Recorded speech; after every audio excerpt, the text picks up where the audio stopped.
Colorado quarterback Shedeur Sanders is the most polarizing prospect in the 2025 NFL Draft. On today's episode, we're going to go through the top landing spots for him if he's selected in the first round.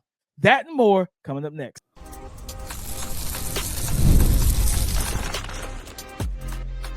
You are Locked On NFL Draft, your daily podcast covering the NFL Draft. Part of the Locked On Podcast Network, your team every day. Welcome back to the Locked On NFL Draft Podcast, your daily podcast covering your favorite draft prospects, part of the Locked On Podcast Network, your team every day. I'm your boy, Damian Parson. I'm an offensive draft analyst over with Bleacher Report. That's my guy, Keith Sanchez. He is a director of scouting with the Draft Network and 2019 national champion with those LSU Tigers.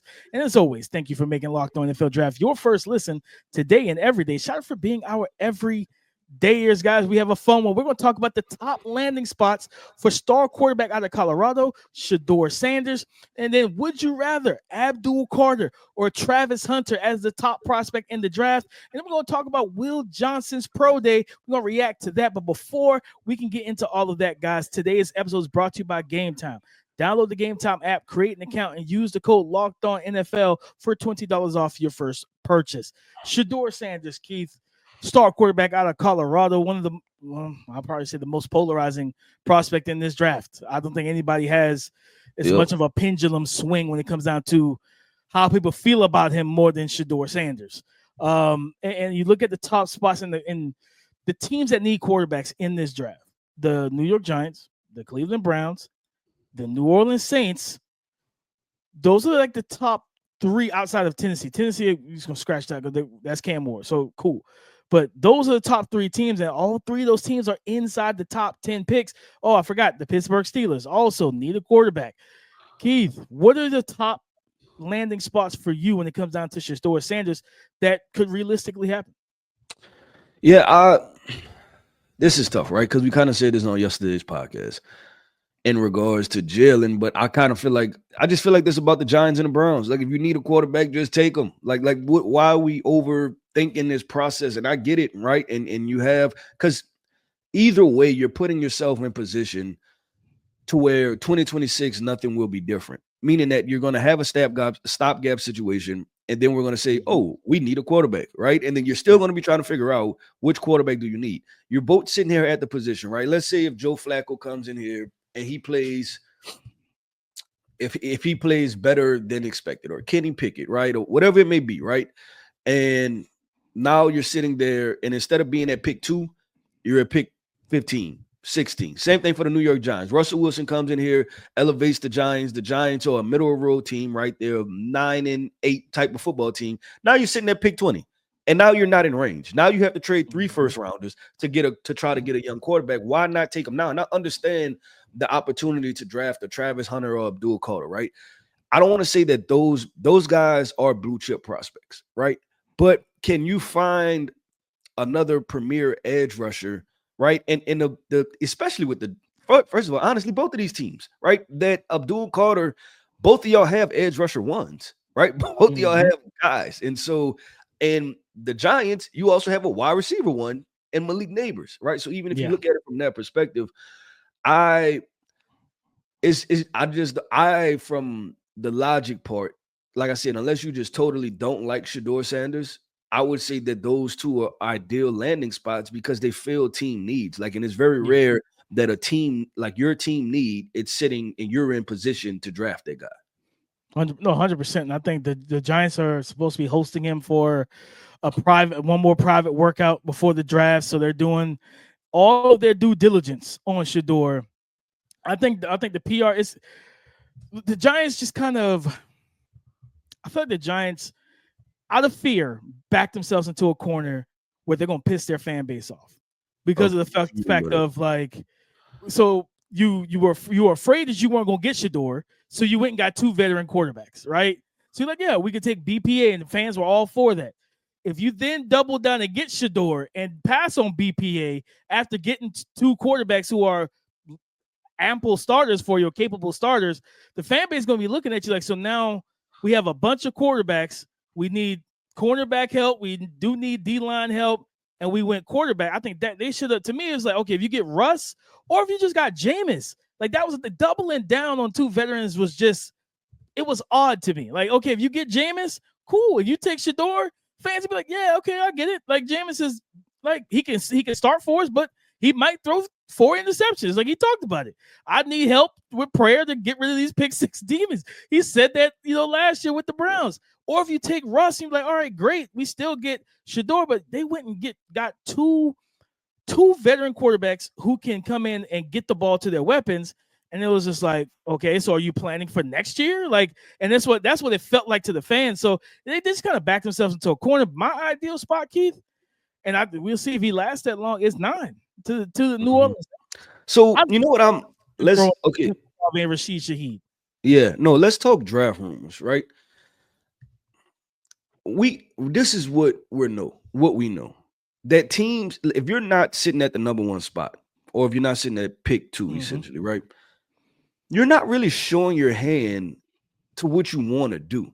And the only thing that's making me nervous about this, because I agree with you, I do like Shedeur to New Orleans, is that everybody's saying it, right? And why, if I'm trying to compete with somebody, why would I show them my hand? Anybody who's played poker or spades, anything like that, the whole idea is not to show your hand, right? Is to try to get by, and then people wonder what you're trying to do. The NFL draft is the ultimate game of poker, right? Of saying you have something, like acting like you're good when you're not, acting like you don't really want this when you really do, right? But everybody's saying it, so that's why I'm sitting there wondering, like, what's going on? When the Falcons were going to pick Michael Penix Jr., they knew they were going to pick Michael Penix Jr. They didn't say anything about it, and it caught everybody off guard, right? Like there was just no, like it was not a full tipping of the hand. So that's the only thing that kind of confuses me a little bit with that. Yeah, it's definitely be honest. I think anybody trying to make predictive mocks, good luck. Good luck. I mean, that's for myself as well, because we're gonna do predictive mock. Like, it's not easy to predict what's about to happen next Thursday, which is crazy to think. The draft is next Thursday. We don't have a clip outside of 1.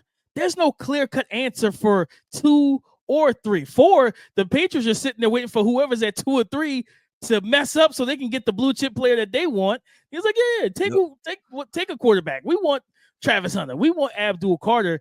And that's the only spot that I feel like, like that makes sense. Even the Raiders stuff with Ashton, I was like, I don't know if I buy it all the way. You know what I mean? Like the Bijan to Atlanta stuff, I bought that. I was like, yeah, Terry Fontenot's taking Bijan, right? But there was no buzz about Jameer going to Detroit. This is a weird draft. This is just going to be a weird situation. So to further my point, DP, where I talked about Shedeur and him, them saying a first round pick and things like that, and then them not wanting him in the first round, right? Or things like that. I look at the New York Giants draft, DP, and I go through the past few years, right? Malik Neighbors will be a hit. Deonte Banks is a question mark. Kayvon Thibodeau, I say, is a hit.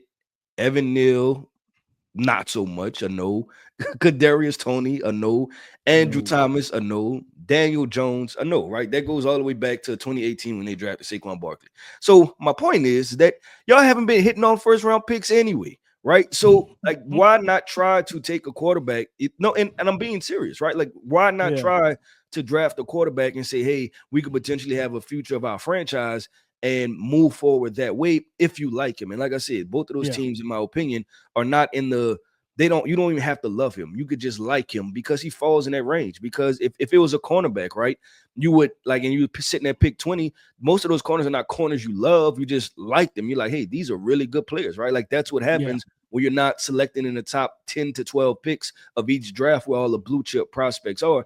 And then I look at the Browns. I mean, they haven't, I think was last year, their first year having a first round pick, or this year is their first year having a first round pick in 1, 2, 3 years. So, I mean, to be completely honest, your first round pick the last 3 years was Deshaun Watson, right? So that didn't work out. So essentially, it's like this. So I'm looking at it now and like wanting to have high standards, but it's like, no, you need a quarterback, take them. And I wouldn't say that just for any team sitting at number 2 or number 3, but y'all clearly need to just try to take a swing on a quarterback and see if it works. And if you like Shedeur enough, then go ahead and take him. So I agree with you.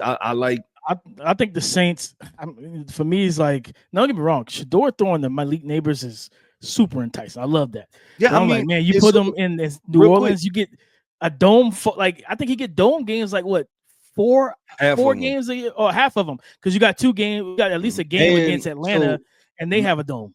Yeah, that's what I was about to say. It's at least half plus the dome games against Atlanta, right? And then you have Tampa, which is a warm weather city, and then you got Carolina, which is warm half of the year. So half of the year. Yeah, I mean, like probably 12 of the 17 games you probably playing in good weather, and that's not even thinking about if you go.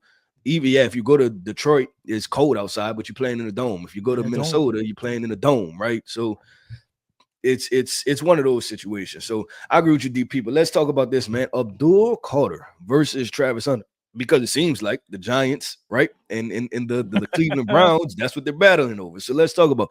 Would you rather Abdul Carter or Travis Hunter? We'll talk about that coming up next.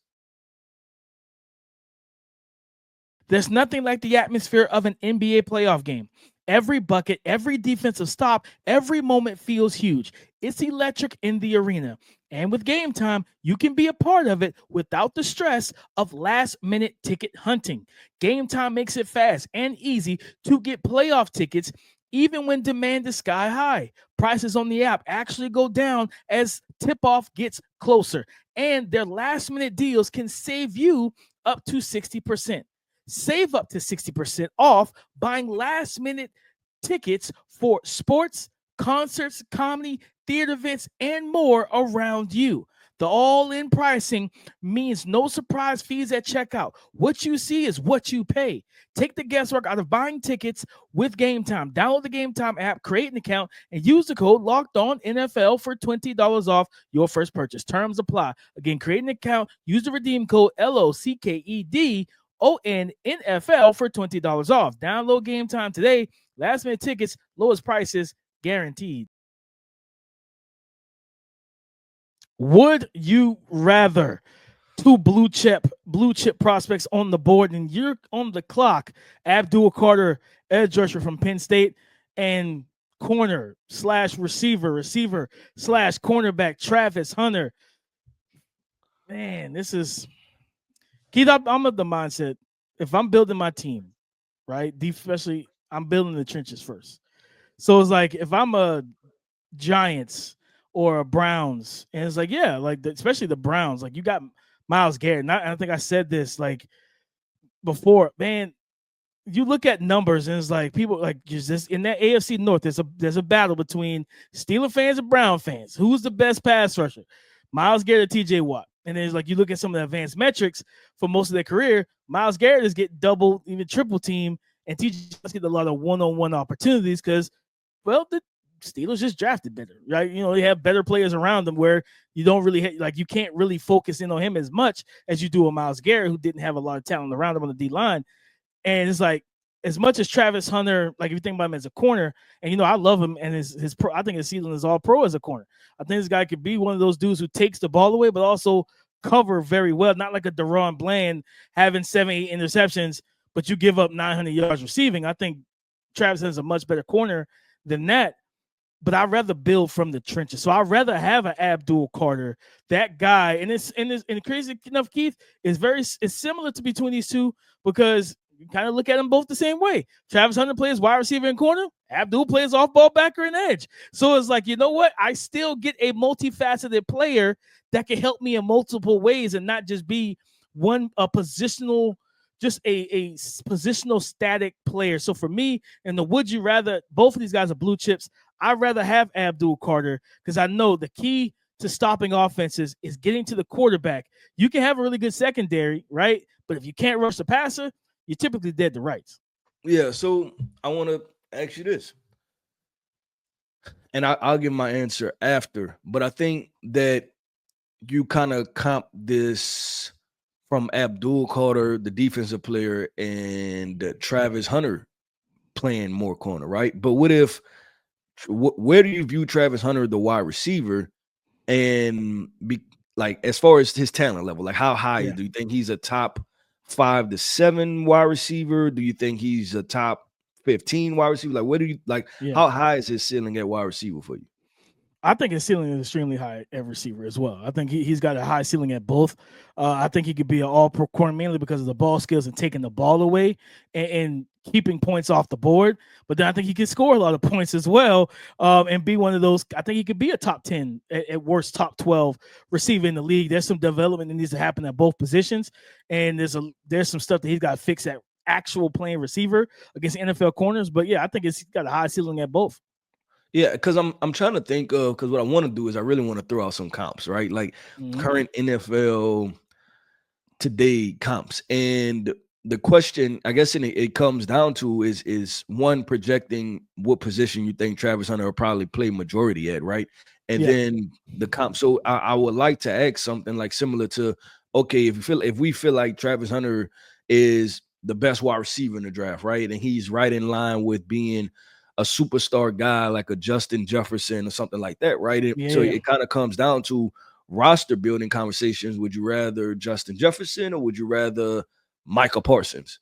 And I think that's interesting when you go down the rabbit hole of, well, which guy scores you points? And you kind of get what I'm saying. Can you run away from an edge rusher? And then, and I guess just presented that to just kind of put a little bit more realistic, kind of thought processes to it, because I know I agree with you with Abdul Carter. Like, I would take Abdul Carter as the prospect, but then I think when I put on the team building lens and I'm like, man, do I want Justin Jefferson or do I want Michael Parsons? Then I start leaning Justin Jefferson, right? Like, it's a difficult thing.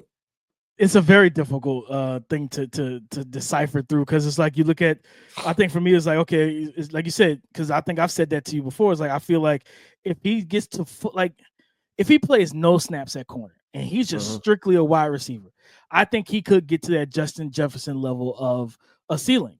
And that's just if he gets to solely play receiver and really develop there. Like, we watch Justin Jefferson. I think so much.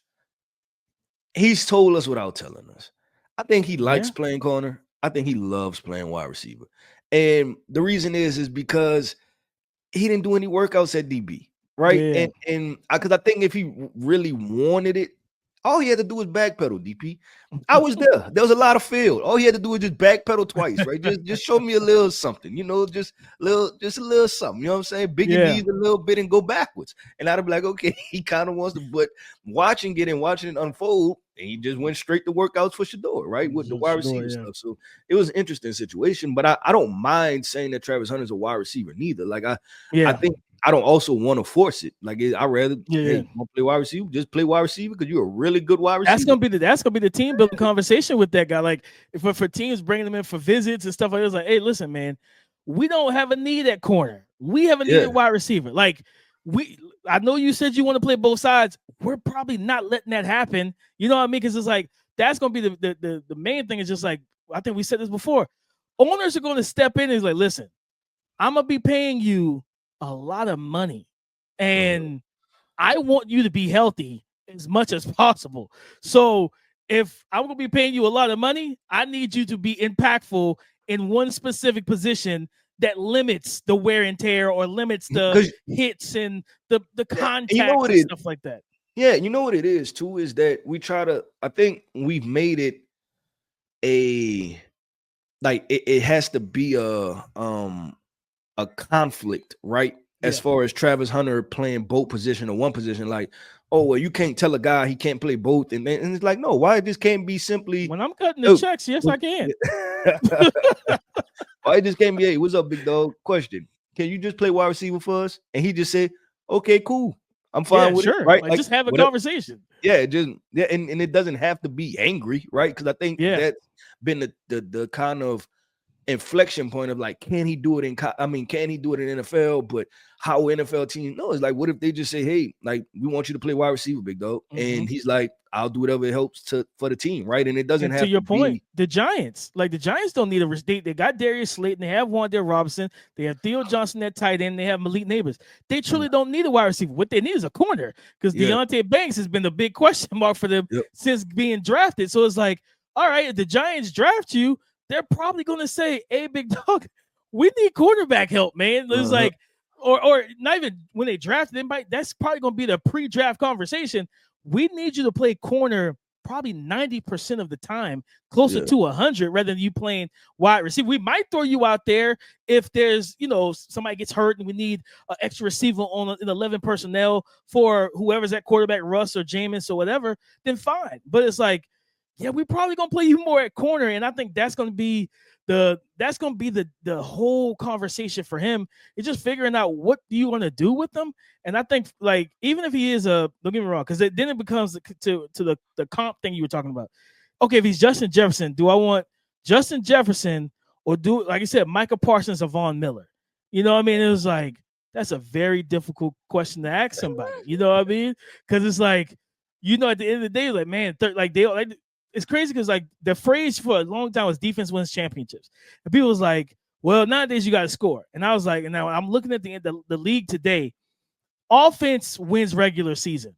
The defense in the postseason is where you win. Like, that's how you win. So it's like, man, like having the Abdul in a pivotal playoff game against Joe Burrow, and you trying to knock Joe Burrow off. You're trying to get Pat Mahomes up out of here. You're trying to get Lamar Jackson out of here, or whoever your top quarterback, Jaden Daniels. Like, you think about if you're the Giants and you get to have a chance of Brian Burns, Kayvon Thibodeau, Dexter Lawrence, and Abdul Carter chasing and closing the pocket on Jaden Daniels. They saw what Jaden Daniels was capable of. Ask the Detroit Lions, and they had no pass rush. Yeah, he will hurt you, man. So I think that's probably where I would lean. But the Justin Jefferson thing, that's been my ceiling comp for Travis Hunter this entire time. I was just like, man, I don't know if he's ever going to get there, because I don't know if they're going to give him the full-time reps to develop. Yeah, I agree. And I think it probably goes by team.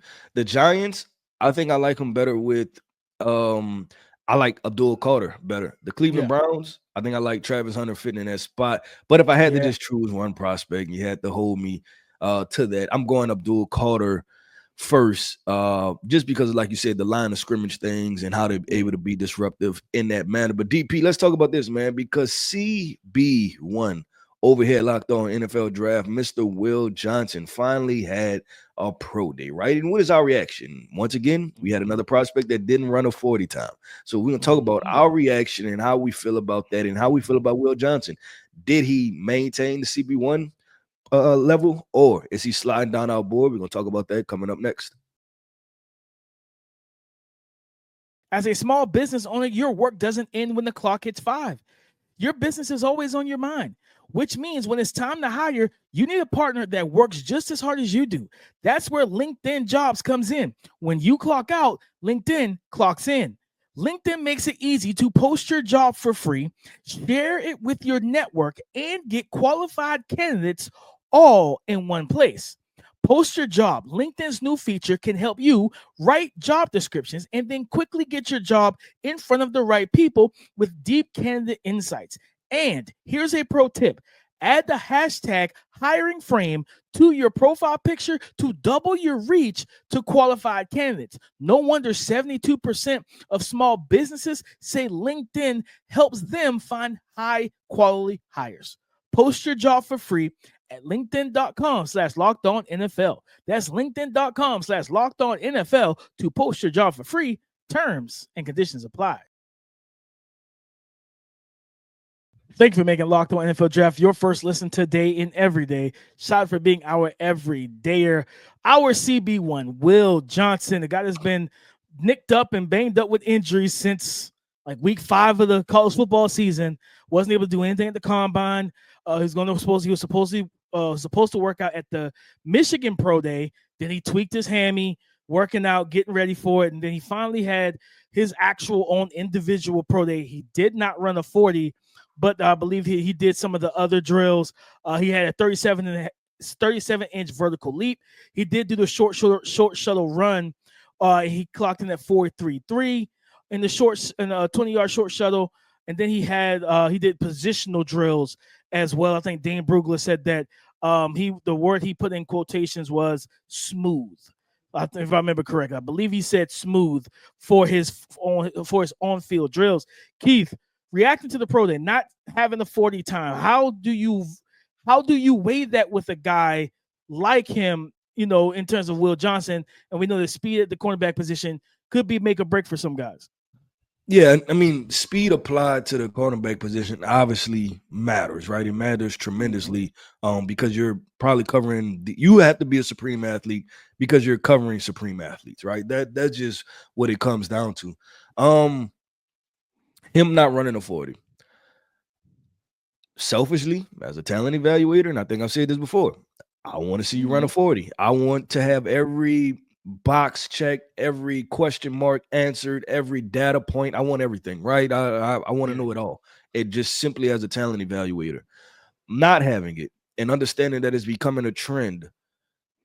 You got to rely on the film. You got to rely on the film to be able WTF? to make these decisions. And I sit there and I say this, DP, that I didn't see, and if people have seen it, I'm like, let me know, show me the film, Yeah. right? Where the speed part was a deficiency because I've seen corners where people are running by them and it's blatant. Like I'm like, okay, I have question marks about his speed. I don't have question marks about Will Johnson's speed, right?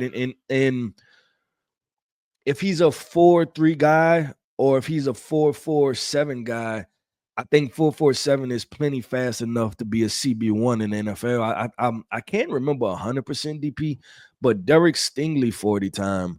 I don't think he was a high 4.2 or 4.3 guy. I think he ran a 4.4 at his pro day, and I'm gonna have to look up the Patrick Surtain number. So obviously, as a talent evaluator, I wanted it, but it's not changing.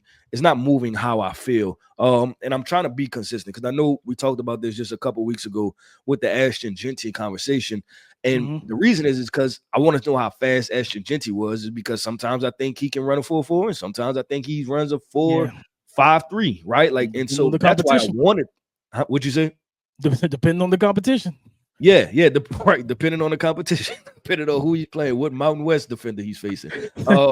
I just wanted to see that because I had questions. Will Johnson, if there was not a conversation about his speed, I don't think I would have ever questioned it. It's just because I would love to know where it started or who said it. I don't have questions about his speed, so that's why. Yeah, I'm with you, man, and I got a reference. So for me, and so Dane Brugel definitely said, and it's kind of weird because he said above average during positional drills, like he put the in quotation marks very smooth. I don't think those really those kind of don't fit. Like it's like to be above average and then very smooth. I don't whatever, but nonetheless, like that's what Dane Brugel put out there. But I remember last draft cycle. Like, this is a guy when I was still at the Draft Network. I love this dude, Kamari Lassiter, out of Georgia. Remember the conversation about his 40 time. Now I think in my report I said I didn't his impressed man. I was like I had concerns about his long speed or being able to run with those top tier type of athletes. His pro day, looking at, I think because and Keith, you've been at pro days. You know that how this thing works. There's no actual verified time. Like, you know what I mean? It's just like scouts got hands and we're relying on somebody to have a quick finger. Like, you know what I mean? A quick thumb. And like guys, how many times you watched guys run the 40 at their pro day, Keith, and you look at the scouts and everybody's like, well, what time you got? What time you got? It was like, a million this is not a really good process, guys. Yeah, no, we've had things where I know certain players didn't run that time, right? They were at LSU for all 5 years, and I was there with them. There was no way that young man ran that time, right? But so looking at that scout, like, you sure you got 4.35? Like, or even because some schools they even put the 40 time up themselves, right? And that's why I say that the pro days is very it's just playing politics, right? Because very player friendly. Yeah, it's very player friendly because the team trying to help their players out, right? Like the college wants to see their prospects. Yep, get drafted that high. So, I round down, right? You round down a couple tenths of a second. He ran a 4.7. Nope, he ran a 4.55. Kamari Lassiter. So it was reports at the combine, I believe.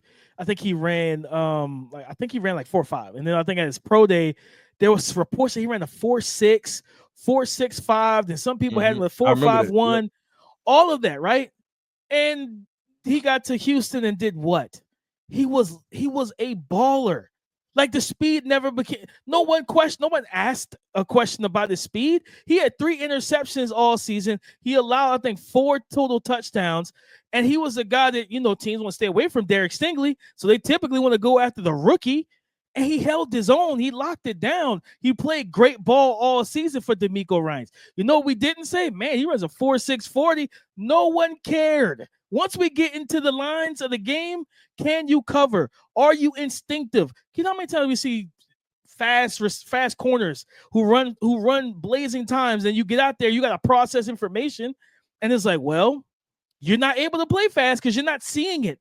You're not processing it. You're not reading it. At the end of the day, we watch a guy that, to me, and again, it's like, okay, well, and Keith, you tell me how you feel about it. I look at it like this. With speed, I can mitigate and I can cover that up in a sense. I can back you off the line. I can play, the NFL right now, you're seeing more too high coverages anyway. So we can play 2-man under, let you be aggressive, let you play trail, and we make tight window throws. Or I could back you off, shade you inside, and now you get the ability to read and react on stuff underneath whilst keeping that upfield leverage. If you could if you're 4-3, but you can't play corner, I don't know what I'm supposed to do with that. Like, what do I care that you run a 4-3 if you're not reading route concepts and breaking on the ball and your footwork and press coverage isn't great? I can't mitigate bad coverage play. I can mitigate a 4-5-3. Yeah, no, 100%. And I'll just kind of say this part. Obviously, does 40 time matters for corners? Yes, but it's putting things in context. If you run a 4.65 or a 4.7, I'm concerned. I have extreme concern, right? But running a 4.5 flat, because I just pulled up Patrick Surtain's 40 time, and this is from NFL.com from his pro day. So he didn't even run at the combine, right? He ran at the pro day, which we just talked about there, right? At the NFL.com reported that he ran a 4.46, I believe. That's the article that I'm seeing. So, I mean, and this guy just won being the best corner in football, right? He won Defensive Player of the Year, I believe. So, I mean, what you kind of get what I'm saying? Like there's a lot more to playing corner than just the 40 time. Is the 40 time extremely important? Yes, when we're talking about those 10th of the seconds, having fluid hips, reading, reacting, eyes, discipline, light feet, ball skills, play recognition, all of those other things too play a large factor. Did JC Horn run a 40? Like, he didn't run it at the combine. I think JC ran, and I'm probably going to talk about this, but I remember JC wound up going before Patrick Surtain, though, because people were grading the athleticism, and I just remember the conversation being the same way, and it's very similar, as I say a tweet about this, to the Jahdae Barron and Will Johnson conversation. The JC Horn and Patrick Surtain is very similar to like there's a late push because there's athleticism concerns, and then people believe that one player is a better athlete, and then that player gets drafted, and then that's that, right? And that's the best way I can explain it. But DP, that wraps up another episode, man, of the Locked On NFL Draft Podcast. I want to end this podcast off by saying shout out to our everydayers. Thank you for tapping in with us each and every single day. Every listen is greatly appreciated here over at Locked On NFL Draft. I am Keith Sanchez. You can find me on X at The Talent Code. That right there is my guy, my co-host, Mr. Damian Parson. You can find on X at DP_NFL. And like we like to say, man, y'all come talk to us because we like to talk back. Go subscribe and follow for free on YouTube, wherever you listen to podcasts, to get the latest episode as soon as it is available. On tomorrow's show, we're going to talk about Tetairoa McMillan and the top landing spots for him as potentially wide receiver 1, wide receiver 2 off the board. So come and join the conversation again tomorrow on the Locked On Podcast Network, your team every day.